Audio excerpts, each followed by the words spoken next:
sistema penitenciário hoje do Rio de Janeiro, ele tem um problema que é basicamente um problema nacional, que é a questão da superpopulação carcerária.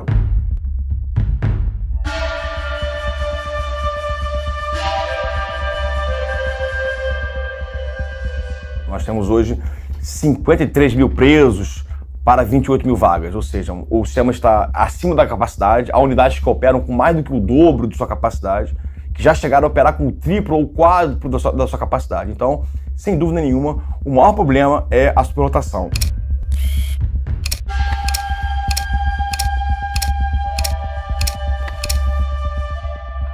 O Brasil, quinto maior país do mundo, com a quinta maior população.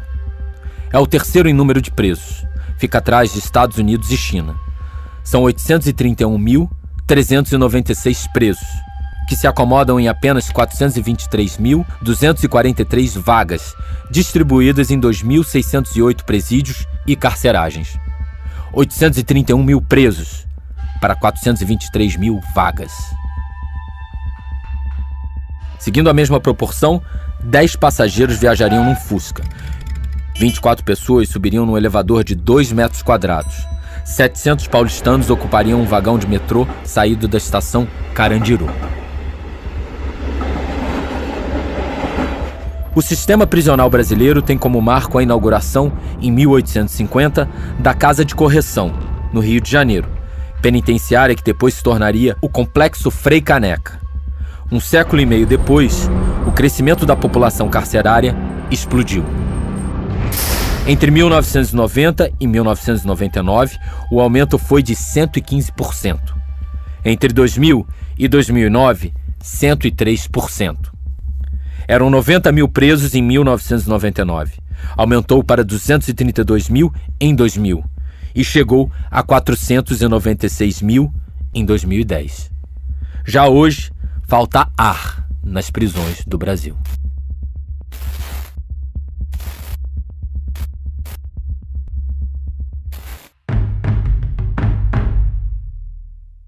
Eu fiquei em algumas unidades do sistema de privação de liberdade do estado do Rio de Janeiro. Entre eles a Polinter de Neves, que foi extinta em 2011. Fui para o Evaristo de Moraes, que é conhecido como Galpão da Quinta. Fui levado para Bangu e, em seguida, fui levado para a prisão albergue que fica em Benfica, chamada Crispim Ventino, lá onde fiquei mais um ano, contabilizando 5 anos no total de pena de privação de liberdade. Para mim, todos são ruins. E todos estão superlotados. Na cadeia é o seguinte, você dorme e sonha que está em casa, né? E em casa, quando você dorme, você sonha que está na cadeia.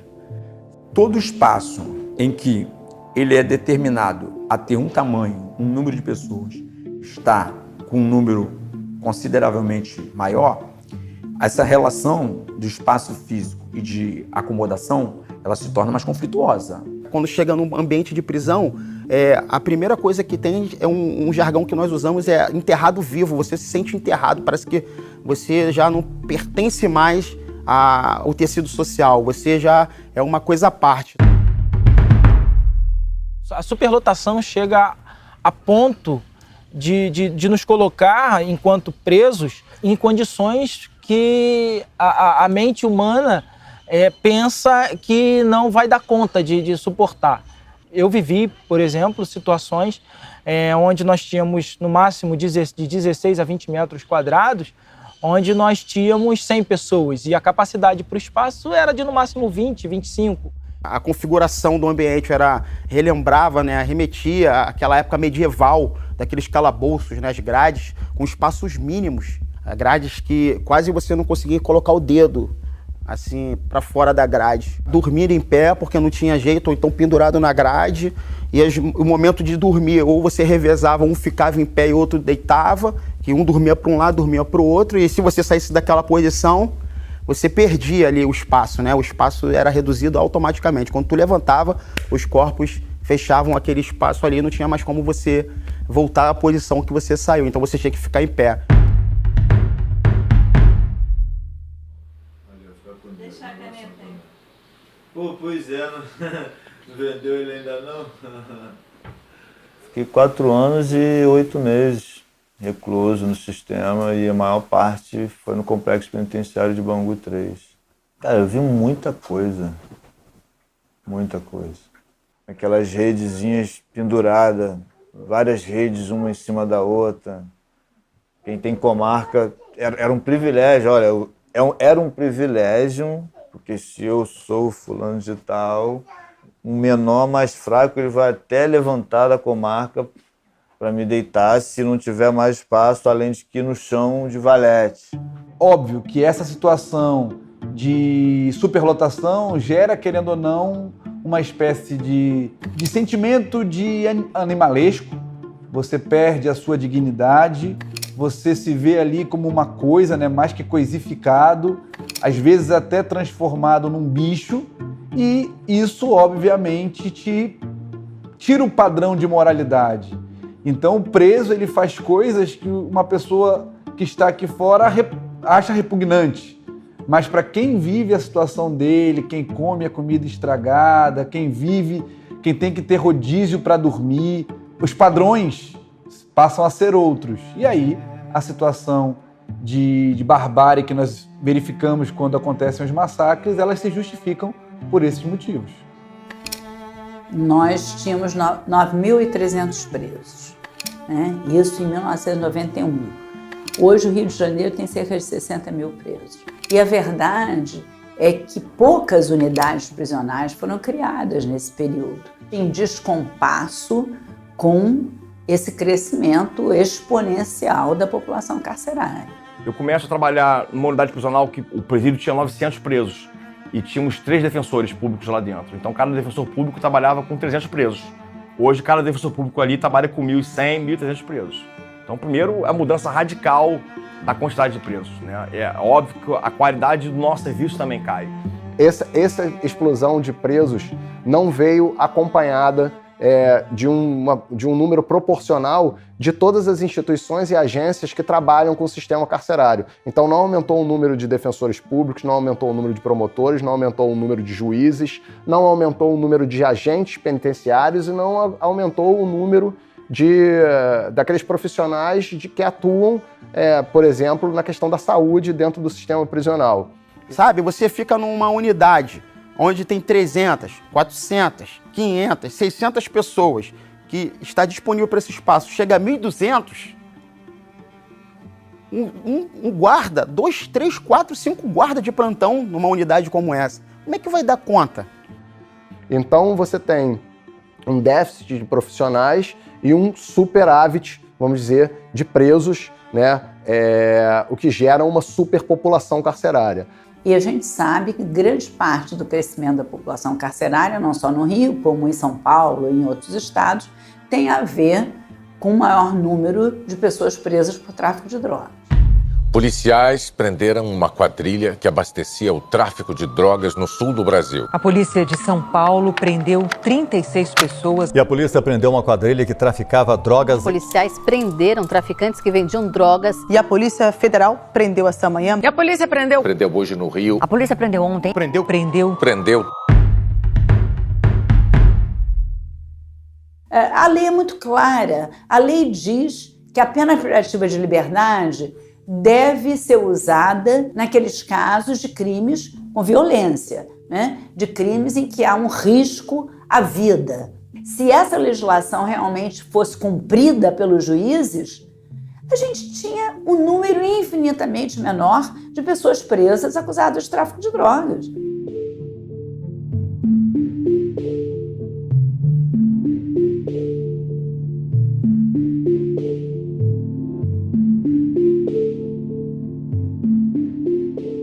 Na prática, essa distinção, nos casos cinzentos, nos casos nebulosos, fica a critério do policial militar, que está fazendo o policiamento ostensivo, e as demais instituições, Polícia Civil, Ministério Público, Poder Judiciário, acabam indo a reboque daquilo que veio capitulado por parte das autoridades policiais.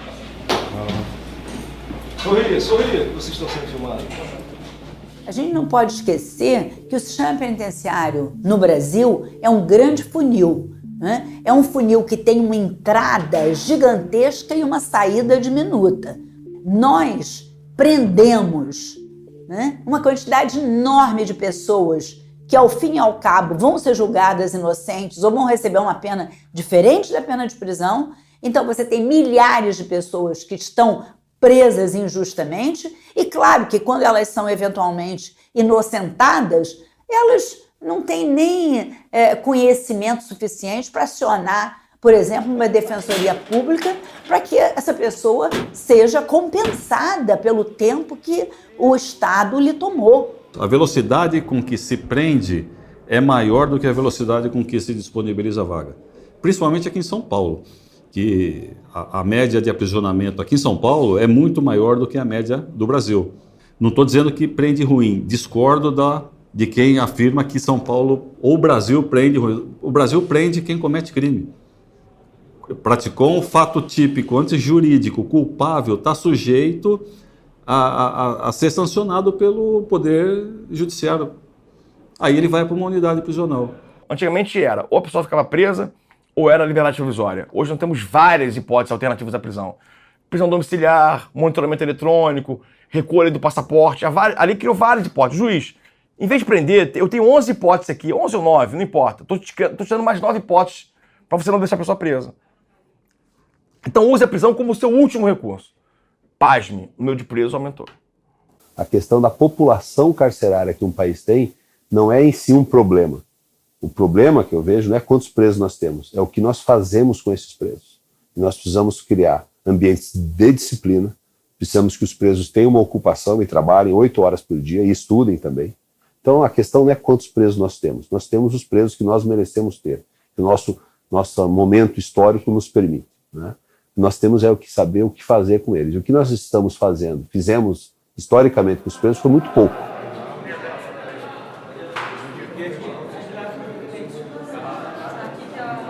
Jeová! Osiel! A necessidade de um sistema prisional, principalmente no Estado brasileiro, é que aqui a gente não tem nem a prisão perpétua e nem a pena de morte, né? Então, a gente sabe que o preso vai um dia retornar ao convívio social. E de que maneira que nós queremos que ele retorne ao nosso convívio, né? Se é de uma maneira mais violenta da que ele entrou, a gente está no caminho certo. Bem, se a resposta do Poder Executivo ao problema da superlotação, que é uma consequência do problema do superencarceramento, for o de criação de mais vagas, a tendência é que você, criando mais vagas, aumentará a população carcerária. O que é uma vaga, né? Qual é o conceito de vaga? O que significa uma vaga? Uma vaga não é um espaço no chão com colchão. Uma vaga não é uma cama ali no canto. Isso não é uma vaga. Uma vaga gera mais demanda de comida, mais demanda de saúde, mais demanda de água, mais demanda jurídica, mais demanda do assistente social, do psicólogo, do psiquiatra, mais demanda do inspetor. Então uma vaga é um conceito complexo que vai muito além do concreto ou de um colchão. A gente fala de ressocialização, né? Não existe, né? Sempre foi um mito que foi criado para justificar uma pena reabilitadora, uma pena medicinal ou uma pena humanizada, que nunca foi, na verdade, né? E o que se tem hoje em dia é que a pessoa entra numa unidade prisional e, via de regra, ela é dessocializada ao invés de ressocializada, né? Eu não sei, cara, às vezes assim, de verdade, se eu sou o cara, cidadão, ou se eu sou preso. E eu vivo entre a coragem, eu vivo entre o medo, eu fico transitando o tempo todo nessa questão da identidade. As pessoas que passam por audiência de custódia, quer dizer, foram presas hoje, estão na frente do juiz amanhã e estão soltas, o índice de retorno é baixíssimo, é de 1% ou 2%. Ou seja, demonstra que aquela pessoa, se ela não ingressar no cárcere, ela não vai ter a reincidência criminal. Agora, se ela passa pelo cárcere, se ela entra numa rotina de um ócio forçado absurdo, em que não se faz absolutamente nada o dia inteiro. Por isso que se fala que o presídio é a escola do crime, porque o ócio forçado, né, gera essa questão. O porquê, o motivo disso tudo, não tem outra. O fato da prisão, o dano da prisão. Esse problema é assim, a sociedade se debruça na prisão como se fosse a única solução para todos os problemas sociais. Muito pelo contrário. foi criada para solucionar, mas na verdade sua funcionalidade é para trazer mais danos para a sociedade.